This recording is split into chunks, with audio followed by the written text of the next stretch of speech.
All right, everyone, we are here live. Thanks for joining us on the Social Kick podcast. For those that have never joined us before, just a fun conversation about some current events with swimming with some of my good friends here. Over here to the right, Brian Lundquist.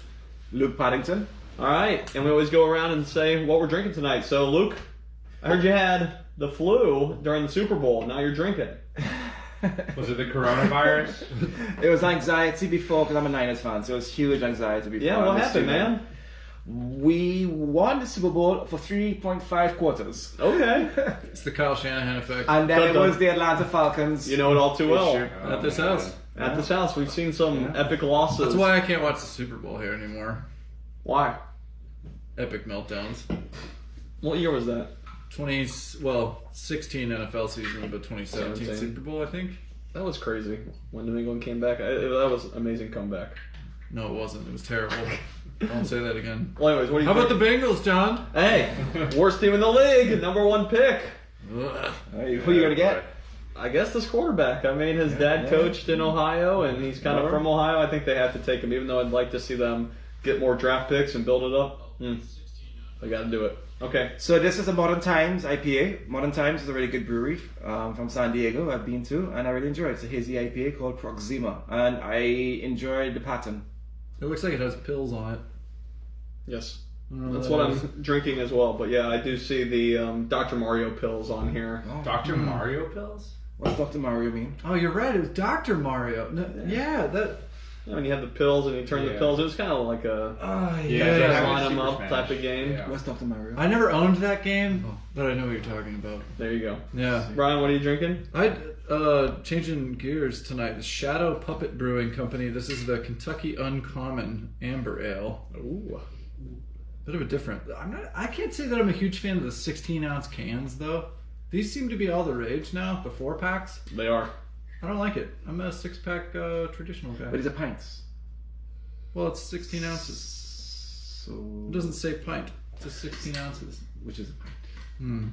Do you, but So the six If you pack say- is you if you say pint, you're supposed to fancy it. right. You fancy a pint. There you go. And then who do we have in the corner here? Our color man off screen. Got my trusty core water bottle. Justin, always repping the core water bottle, especially on a school night here. Oh yeah. Gotta hydrate. All right, so Hydrate or dihydrate. there you go. So I thought it was a slow kind of current events week in swimming, but then we had some interesting news today that John T. Skinner, I think his title was maybe associate head coach at IU, is retiring starting immediately. Whoa. Exactly. I thought we might bring some news here, Brian. As a elite D1 swimmer, what is that? I mean, it's February. Sums up. Sums up. That's weird. Right? It's weird even if he had been there for a while. But it's even weirder the fact that he hasn't been there for a while since I think it's first maybe year, not right? even a year. Then Ray Booth just leave. Not even a year. Robert Howard followed him there. Mm-hmm. Bunch of sprint. I mean, he's got an elite sprint group. Yep. And so, yeah, I don't know what to think about it. I saw some chatter that there was some weird stuff that he was posting on Facebook about Coley Stickles at Alabama. I don't know if that's true. But, man, yeah, nothing but bizarre. It's also strange that there's been quite a bit of turnover at IU recently. I mean, the Westfall thing is one thing, and maybe it seemed like that was an isolated incident.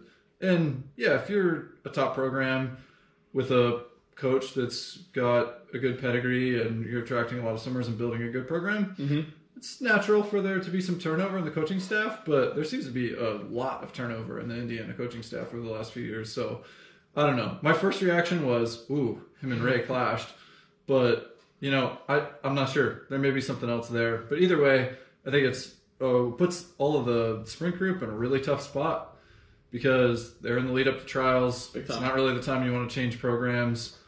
I don't expect that there would be people that do change programs. I think at this point they're in it together. They're going to find a way to fill that void at Indiana right now.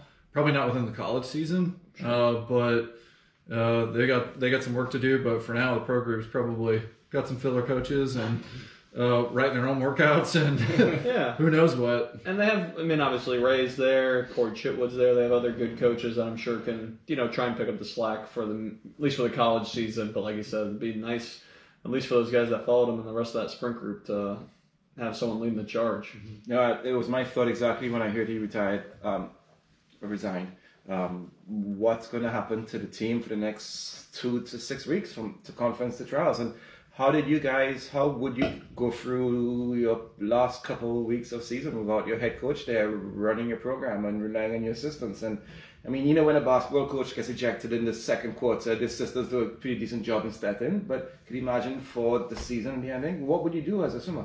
Yeah, well, I mean, unfortunately, in this case, he's not the head coach, so he wasn't responsible for the whole program. Right.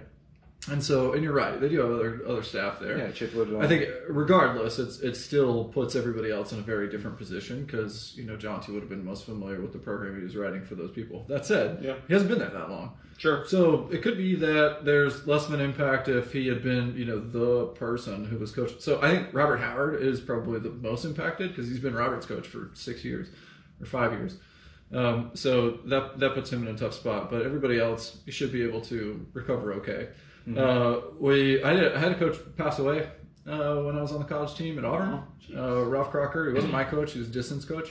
But there were a bunch of folks, his swimmers who loved him dearly. It seems like with distance swimmers, there is such a close bond with your coach, and so that made it really difficult for those people. It happened early enough in the year that it wasn't right around, a big meet, and of course had a different emotional dynamic to it. But it's not totally unheard of for that sort of thing to happen to a program.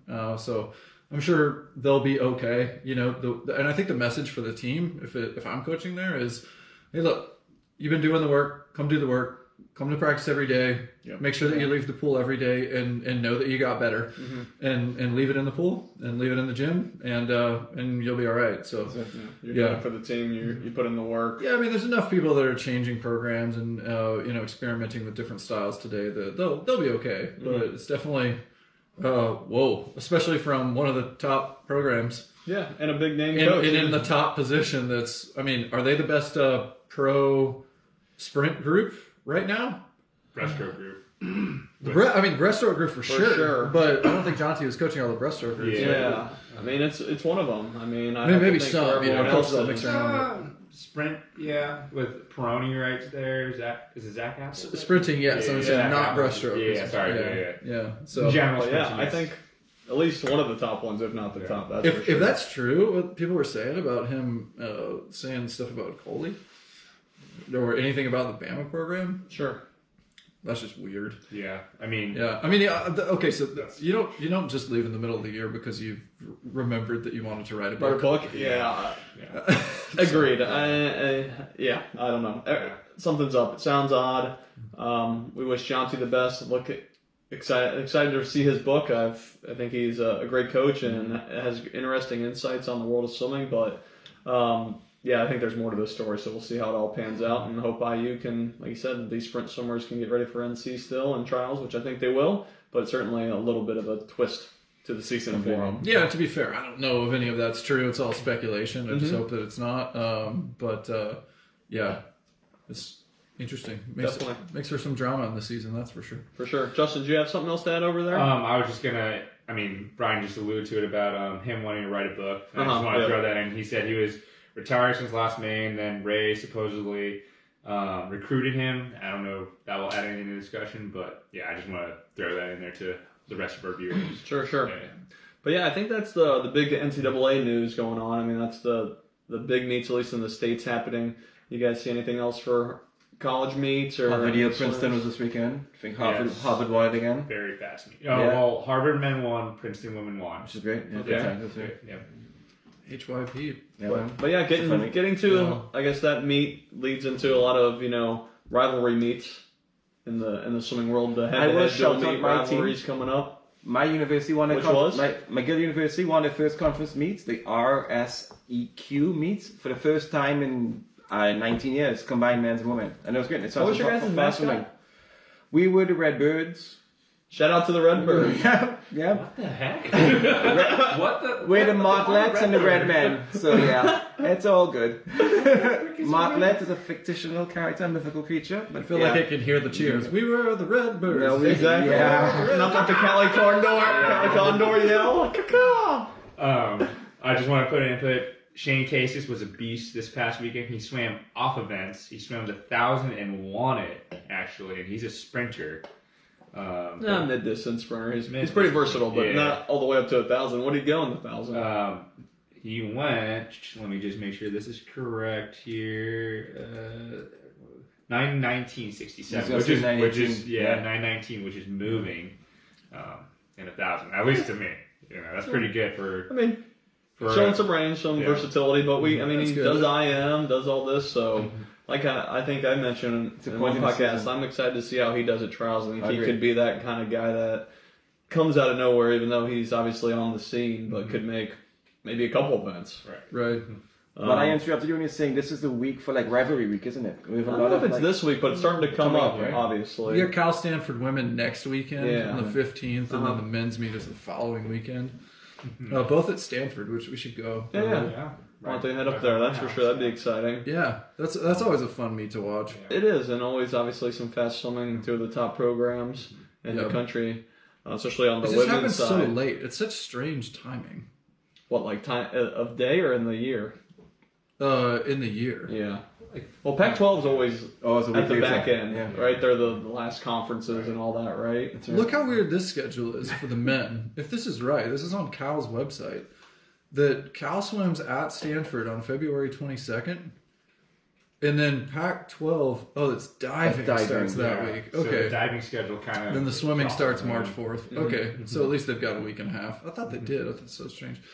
But I mean, it's not uncommon to have a dual meet a week and a half out from the conference meet. There's a lot of teams that do that, and it's crazy how how much of a drop you see between those two meets. Yeah, big time. Awesome. I mean, I don't know if I told the story before, but when I remember my senior year, we swam Florida State a week and a half. This weekend, assuming conference is in like 2 weeks later, 10 days later, I went 21 in the 50 free at Florida State, and then didn't do anything for the next week and a half. Sure.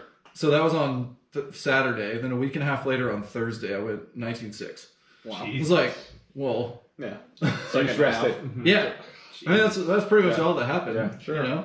That's so crazy how that can happen. So I'm excited for that. That's my problem. I have the rest of my 20 years. So, Really? That's it? That's my problem. Oh, okay. Sure. I think the Niners needed more rest for that fourth quarter. Well, the taper in football, that's a thing. Exactly. Always doing taper. I'm going through the schedule, and correct me if I'm wrong, but Pac-12 is for swimming is March 4th through basically March 8th, and then only a few weeks later is NC2A. Yeah, they're the closest one to NC, so we're getting right into the thick of it. It's going to start picking up with some of these.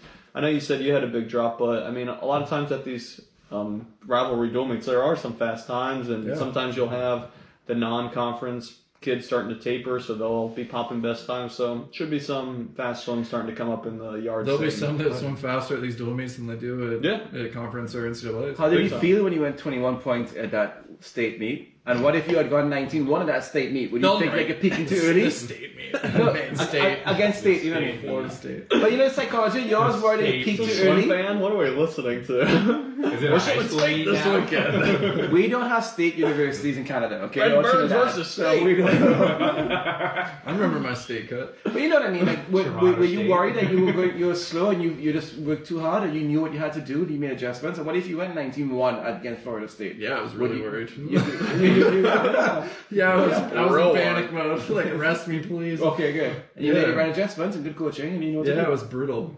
Yeah, I don't think I scored any points in that race, actually. That's a rough one. Yeah. I don't know. Some exciting college swimming stuff ahead. I think some other stuff in the news. We have Colin Jones swimming in a meet, 100 free. Well done, Colin. Thoughts on his possible comeback? Is he training that seriously? What did he end up going? 44.8. 44.6. 44.8 or 44.6. He's 35 years old. Yeah. He's doing something. Yeah. That's for sure. He's doing something. He's swimming, yeah. I Put don't it this way. With him, right? I wouldn't bet on him, but I wouldn't count him out. You can never count him out. I think he's a little behind the curve at this point. Yeah, I think he's got a long ways to go still. And- 44 is decent, but not. And in the last couple of years, we've really seen the depth refresh in a way in his events that I think it's a really uphill battle. I mean, what's his best time ever? 100 long course. Before 100 long Justin course? answers, what do we think Colin's best flat start time is? 48-1. Yeah, I was going to say more 48 mid, like 48-4. Well, whatever he went at trials. No, he made trials to make it in with 2012. Had to been. He Weber Gill. won it. Yeah. Did he? Or did he get second? Weber Gill. But he got an individual spot out of Got nowhere. an individual spot in the 50 free. Remember that? He got it in the 50, and that's not unheard of. Yeah. But in the 100 was the crazy one. Yeah. And that happened first, by the way, because that's in the it's earlier in the event order. At trials. Yep. So anyway, definitely 48 low. If Colin had gone 42 this weekend, you'd be like, maybe he's on his way back. Yeah. Yeah, right? If he went 42, I think that would change. Or the then like, all discussion. right, discussion. this is serious. Yeah, Yeah. He could maybe go whatever in the 48 range. Yeah. But yeah, he's. But who knows, man? I what's don't the know best what kind time? of shape he's been in. Best time according to SwimSwam, 50 free, world champs in Rome, Italy, 21.4, 100 free, 48.35 at U.S. trials in 08. 48.3. Yeah. Okay. Oh, in 08. In 08. Oh, so he didn't go as I fast need in to double 12. check that because I feel like he might. Jeez, I thought he was faster in 12. Anyway, Yeah, that's what I thought. Too. and then Hayden coming out of retirement. Hayden, well that done. one's cool. Yeah, 7 years retired, huh? That's a long time. to retire. Whoever wants to follow him, he posts stuff on Reddit in the swimming subreddit, like of his practices and stuff, and Oh, he weird. posts it, and he'll comment and respond to people. It's really interesting. Like he posted Good on something him, like man. he did. Do you guys use Reddit? Yes. I mean, obviously you do, John. Yeah, So yeah. that's- Yeah. So he 45 he years posted old. something where he did like 450s yards on 5 minutes, and he went 19.7 on one of them. Jesus. And he posted it, and I don't know who knows who's on Reddit. They're like, "Wow, you're pretty good," and like things like this, and it's like, oh, and they're like, "Who are you?" And this and that. And he's like, "Well, I just wanted to. This is my first time breaking 20 yards because he never swam yards, so I wanted to post it or something like that." But it's interesting that he like posts this stuff on Reddit and seems to engage with I'd say a fairly, I don't know, novice to intermediate audience Yeah. on Reddit there. But yeah, so I don't know. It seems like he's I don't see doing why he's some making fast picks. times. I see him in Tokyo. I mean, top 6 you have to make in Canada. You still have to make the top 6 for that have the to make the relay. FINA A team. Like For the FINA relay? A time, yeah. Okay. But Canada does go 60. It does go 6 deep. 6 Once deep? the 6 have a time that's fast enough. It's not automatic. It's the 4 is automatic, 6 is if the overall time's fast enough. Okay. Wow, Yeah. cool. There he is. And First, who else first did- Canadian to win a medal in the 100 meter freestyle. ever. Bronze. Yeah. Yeah, his There it his is. handle is like gold medalist or something, like gold medalist world championship. Maybe not gold medal, something like that on Reddit. But anyways, who else does Canada have in the men's 50 free? And what's the A standard in the 50 free? Look it up, Justin. I'm looking Pirelli. I don't know. right Yeah, I don't now. know I'm either looking of at these things. I have Yuri? no idea what the A standard is. Yuri Yeah. Pirelli. I'm looking Who's that? right now. Are you naming tires? By the way, this amber ale is actually I've pretty completely good. mispronounced You his name name. a standard in which event, sorry? No, what Canadian ranking? Canadian 100 meter freestylers. I thought we were going after 50s. Oh, 50. Oh, 400. Yeah, I don't know. I'm But I'm sure- excited anyways. about that. I mean, I don't know. So when Irvin, So he's 35, you're saying? but the thing is, you could compare them to Colin's Irvin. 35. Oh, Colin, sorry. So they're Our rankings in Swimming Canada. Yes. Hopefully this has it. Yuri Kurso. That's his name. yeah, so they're about the same age, right? As Irvin was, and shoot, he won, right? So, I mean, now it was the 50, and but I mean, so these guys can come back and be super fast. Yeah. And maybe they'll shake it up a little bit, but I think Like you said, the 50 one thing is like maybe Irvin's comeback really proved to a lot of these guys that you can come back if you maintain a few things, right? So if you maintain strength and fitness, I mean, physiologically, what do you think is working against them that is going to be a hill to overcome in the comeback? Well, I do think that it is very feasible in swimming because even though you'll probably start losing absolute strength in your early 20s from like your max, in swimming we're so inefficient. If you can improve your technique, even if you're not getting 100% your same power production, if you're able to modify your technique, it should allow you to still be just as fast. Just because we're so inefficient in the water still. So I think that's why Dara as well as someone older that was able to really do well in those sprint events. That's why we see 50 swimmers age better than distance swimmers in swimming, where almost every other sport it's the opposite. Especially in like track, you see distance runners are all the older athletes, and sprinters are usually the younger people. It's because once you start losing the absolute power, you're completely off the sprint running map. But in swimming, it's so technical that that's where the difference is. So I definitely think if you can continue to maintain that skill, that technique, and then you can start to train and get it back into it, you can get back there. To that point, so Tony Irving made his comeback in 2013, I want to say. And I was around him, seeing him train for those years at Cal. And I always remember seeing there Tony Irving was in the diving well with fins on, doing the most slowest freestyle you can imagine, but perfectly. Just completely just working on his technique just beautifully. That's all he did. I just remember perfect technique. That's what he did. 2012. And then he got shot. 2012 he made the Olympic team. Not 2013. Anthony Irving. He didn't come back in 2013. He came back. He came back for the 2012 trials because you said 2013. I'm sorry. Okay, good. Yeah. Thanks. But he made the team. He was at 12 trials. He was at 12 trials. He didn't make the team. He wasn't on the team. Finished fifth in the 50 freestyle with a time of 21.7. Wow. Which is pretty darn good. It took him 4 years. No. He made the team. In 12? Yeah. He finished in the finals of the 50 free at the Olympics, 21.7. Because him and Cullen made it, remember? Cullen won it. Yeah. It was Cullen won the 50 free at trials, then it was Anthony Irving. Huh. So when did he make his comeback? All right. Interwebs are not giving me a specific date. But he did get. I remember him at the 12 trials. He retired in 2002, perhaps after World Champs 01 when he won it, and then. I remember 2016. Yeah, 2016 for sure. Well, 16. Remember, I believe you. He won the gold, right? Right. Yeah. But then 12, I remember he made the team because it was him and Cullen because everyone thought Nathan was going to do it, but it didn't happen. Yeah. Okay. But it shows it took him 4 years to get back into that. Most elite side. Right, yeah. So these guys have started much later. That's okay, yeah. So, but why is it that's the case with distance swimming and sprinters? I mean, and distance. Why it's different in swimming? Like, why don't we see? Is it just because distance swimming training is? I mean, why? Say it.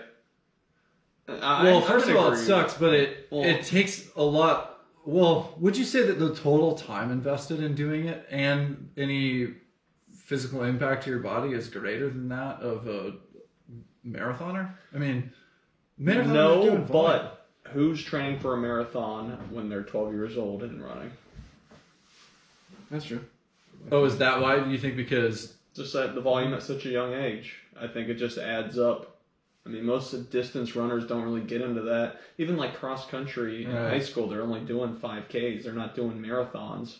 Where kids are doing mile swims at 12 years old and doing pretty crazy volumes. And I think it's just that volume, not only the physical volume, the psychological volume of the time at the practice and in the pool. I think it all adds up, and that's why we don't see it there. Could you create a better long-distance swimmer if you were to mitigate the long-term training goals? Like you had like a 15-year plan, and you can figure out, let's just carve it out, because we know that physiologically your body is probably best ready for this time distance when you're 29 years old versus 19 years old. Possibly. We don't know. It'd be interesting. It would be. You know where we do kind of see it though is in open water swimming. We do. You see that transition from pool swimming and distance swimming to open water swimming. We just don't see it in pool swimming from like somebody who is an elite 200, 400 person to then suddenly be doing the mile in the twilight of their career. Big time. Which, I mean, who are the top open water females right now? A few of them are in their 30s, aren't they? Haley Anderson, right? Ashley Twitchell. Right. So they're, like you said, she's on the little younger side. But those two aren't. Yeah, exactly. So right. And you wonder, is that because they've had the pool experience, this competition in the pool, and then they migrate to open water because, in a professional life, it requires. It doesn't always require this. Sure. I mean, they do the vast majority of their training in the pool anyway. Big time. So maybe that's a null argument, but it is a different atmosphere. You kind of need to be independent, big time, in a way to go and compete in those races, to seek them out, to travel on your own. Sure. And in some ways, you probably need to reach a certain status to do that. Mm-hmm. There's not a lot of club open water meets. Definitely not. Right? So yeah, I think open water we just have so much to learn still, because it's a still pretty new avenue, and so I think those are all valid points, and we just don't know. Right. It's interesting that you see the open water swimmers who are going for distance, not so much just the speed. So not your 5K and 10K swimmers are the ones who are trying to cross channels or swim, like they're older in age, right? Those ones are the ultra endurance. The ultra endurance are definitely older in age. So it's just also interesting. I mean, Cameron Bellamy, he just swam from Barbados to St. Lucia, and he just finished rowing from Chile to Antarctica. Jesus. I mean, that's ridiculous what these guys are doing, and Cameron must be in his late 30s. It's great. Jeez.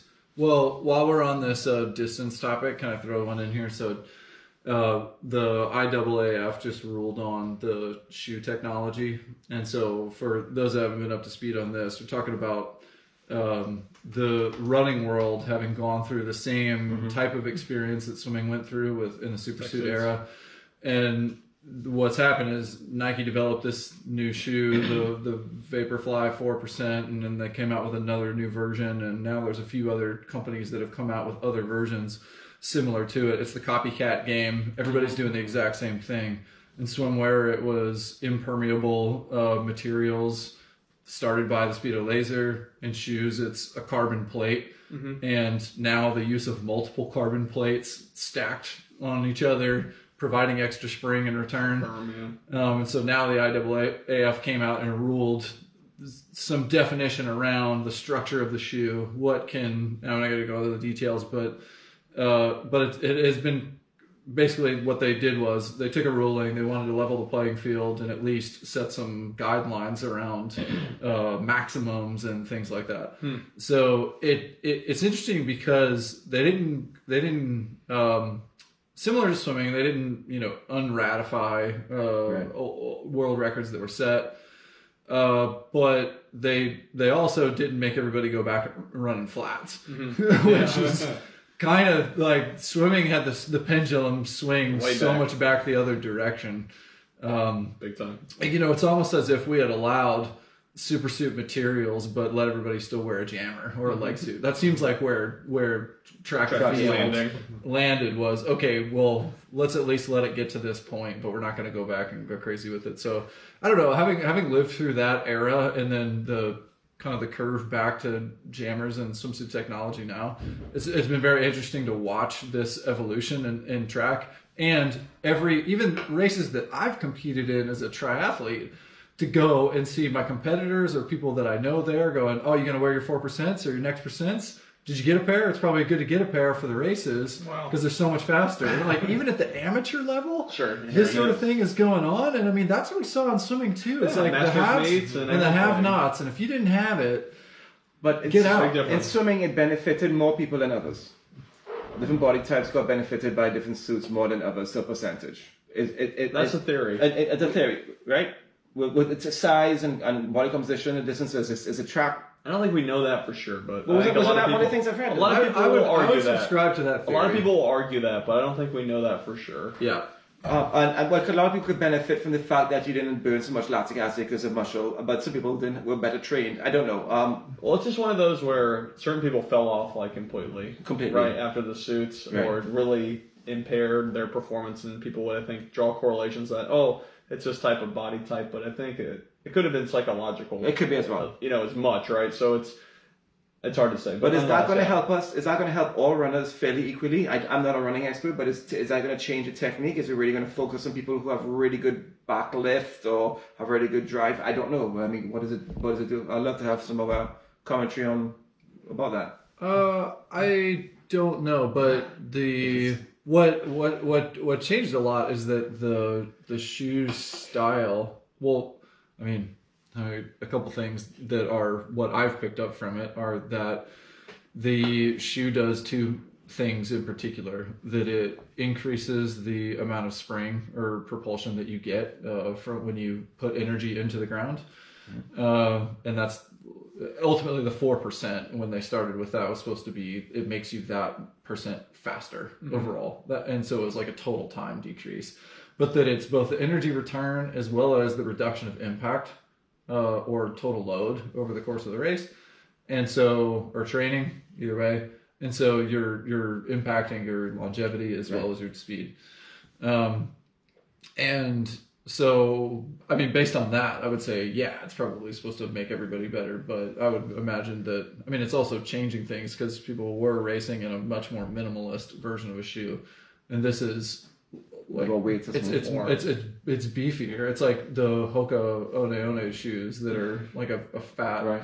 They're pretty fat shoes. I'm looking. So that's one of the rulings was they limited the stack height, right, so you can't make it super thick. Sounds like what Mondo Track did to the track and field road and Mondo Track came in with the same Oh kind of right, spring. yeah, exactly. It sounds Spring similar. to the track. Right. It's interesting. It happens 4 months out before the Olympics, and how much you have to gain business wise. Yeah, I think In fact, it has to the be Olympics, strategic, the- right? the That was IOC, the suits too. I mean, track is the premier event. Usain Bolt is not competing this year. Well, and it's not on the track; it's only on road events. Sorry, it's okay. Almost is doing a Mondo Track equivalent to road events. Well, yeah, I mean it's yeah. yeah, but I mean so it's worn by marathoners and people competing So on the road. 159 a road 5K or might be not targets. You know. Yeah. So anyway, interesting to see how that's going on, and of course, a lot of people that experience that in swimming are going, "Yeah, I can see this happening the whole way through." So it's only for road events, not even for like you run a 5K on a track. Well, yeah, nobody. I haven't. At least I don't think know. so. I'm not a track expert, but I don't think that anybody would run in this on the track. On a track, okay. Because it's not grippy, too much. It's still like a trainer. Okay. Yeah. Okay, cool. But anyway. Just a cool fun fact. So it's sold in sports stores for $250. But if you go get it for resale, you can go up to as high as $695 or $750. Sounds like suits. For a cool $250 Yeah. Cool. Or you can pay almost $800. for a pair of sneaks. Well, there you go. Justin, what sneaks have you been wearing lately? The Kobe's. The Copies. So anyways, I pulled up the A standard. So 22.0 men's 50 free, 8 Olympic A standard, 48.5 100 free. So no one's under that age standard in Canada if we want to go back to the Canada power rankings right now. So Yeah, they won't be because Canadian have their trials later. So is Brent Hayden going to make the Olympics? You said yes, right? I think so. I think if they can get 6 guys to do a combined relay time. Yeah, I mean, are there going to be 6 guys in Canada that are under, let's say, 49. 40? Yeah, just 49. Under 49. Yeah, I don't know. You got to have 6 guys under 49, right? Yeah. Under 49? Yeah. 6 under 49. Wait, hold I on. don't know. I just feel like now we've hit that threshold. Where are we at? For you have the Canada rankings? Yes. I mean, So I hear what Brent you're saying. Hayden 22.34. The A cut is 22 flat, so 22 I mean, Yeah. Canada's been doing well. I mean, the bronze medals and a bunch of world championships recently. You never know. Do you have Canada's top 6? Yes, I do. They have 6 guys in the 50 free right now. Or we're The trying 100. the 100. 100, only 1 guy's under 50 point right now. And for a they're year or For the calendar year? Yeah, for the for the year. calendar year. I Yeah, believe. yeah, no. Oh, we're ready, well, yes. it's January or February now. Okay. Yeah. So this is a weird thing. We got out of the pool, and I've got that like swimmer itch, that chlorine kind of thing, you know. Oh, yeah. Oh, yeah. I mean, Luke was over here bathing in lotion not too long ago. I told you the I chemistry just is had one of off. those things. I don't know if it happens like worse in the winter, the dry skin, but I got out of the pool and rinsed off, and now I'm just like at the little The chemistry's off. It's all the pH, man. Not a pool. Yeah. All right, so guys, we're at acceptable. 33 minutes here. I think this is a good place to call it. Yeah. I think we can hold off our Olympic game until next time. That sounds good. So next time we'll be doing a 2016 Olympic game. I think we'll also talk about any current events and also our anticipated races for NCAAs. Ooh. All right, so I'll prep on that. So you guys that are viewing, just make sure you look at those and you can post in the comments your most anticipated races coming up for NCAAs here. Any closing thoughts? looking forward to learning about NCAA swimming, because I really haven't been paying attention to what's going on. So I'm looking forward to seeing the conference meets and what teams are looking strong and what new swimmers are popping up, what good freshmen are there. Exciting. Brian? So I had this thought this morning about so we had a woman this year at Abby Whitesell who went 20 point and 53. Mm-hmm. Yep. And I thought, how long does it take until there's a woman who goes 19? And I thought, is it a weird question? Does it happen in our lifetime? And then I went, for sure, I think it happens in our lifetime. And I bet that it's less than 20 years that a woman goes 19. But that's going to be an awesome day when that happens, because it's a win, not a if. That'll be awesome. But maybe, 20 years. maybe we'll see a 20 point again at NCAA. When does a woman go 19? What 53? was the fastest short course time 20 years ago? Look, in 2000, what was the NCAA record in 53 women? Bet you it was 20. I bet you it was a 21-3 or something. No, I think it was slower. There we go. 21, Because you're asking to drop a second in 20 2. years. Have you dropped a second in the last 20 years? Probably. I don't think we have, but I think it's been close, like 0.7 or something. Just suit area is biased. Well, in 2000 there's no suits. We were okay. Oh, you had like the Aquablade short john. You had some stuff. He had that in sure. 2000. That was right when it came out. So Justin, we getting anywhere on the 2000 I'm 53? trying to find something. That's oddly specific. Wiki. you didn't have that handy. Wiki only shows like who won that year, basically. Who was it, or what'd they go when they won? Well, no. Yeah, just in terms of the school. Sorry, that was not specific enough. Okay. Yeah, sorry. I think it's going to take longer than 20 years. I'm going to say, but I do think we see it in our lifetime, which I had never thought about that. That's crazy, though. But on the men's side, it only took. Oh, I mean, it took one person. Yeah. Right? Right, but that's right? what I'm saying. Like, what if that? What if that? What if that freak comes along? You calling Dressel a freak? Yeah. Yeah, I am. Freak in a good way. I mean, it's crazy. Like that time, I've said it before on this podcast. The 17.6 is like to me just one of those. Remember when we were talking about otherworldly will he swims. break 18? Oh, I don't think he's going to break 18. He dropped so much the year before. No way he gets under 18. I mean, 2005. Boom! 2005 is when it first went down. Under 19. Oh yeah, under 19. Yeah. Under 19. With Fred, and, right? Yeah, and so it took. I mean, it took what 14 years, But which seems crazy that it was that long. Yeah. How long did it take to go under 19? 35 right? years. And that's the tough thing. It's just so unpredictable. That was right? a big barrier. But then you yeah. got another guy who just blows it out of the water. Yeah. So, I mean, it could be crazy. Like you said, it's person dependent or athlete dependent, right? But that will be awesome. But that's going to be an epic day. Big time. Yeah. All right, so that's it. To the female that goes under 20 in the 50-free. Yeah, We're who wants excited it? to watch that. Who Who's going wants to be it? the next one? Or the first one? What kind of suit? Super suits? I don't know. Let's do it. Duper suit. All right, guys. Thanks for listening. Have a good night. Cheers. Yeah.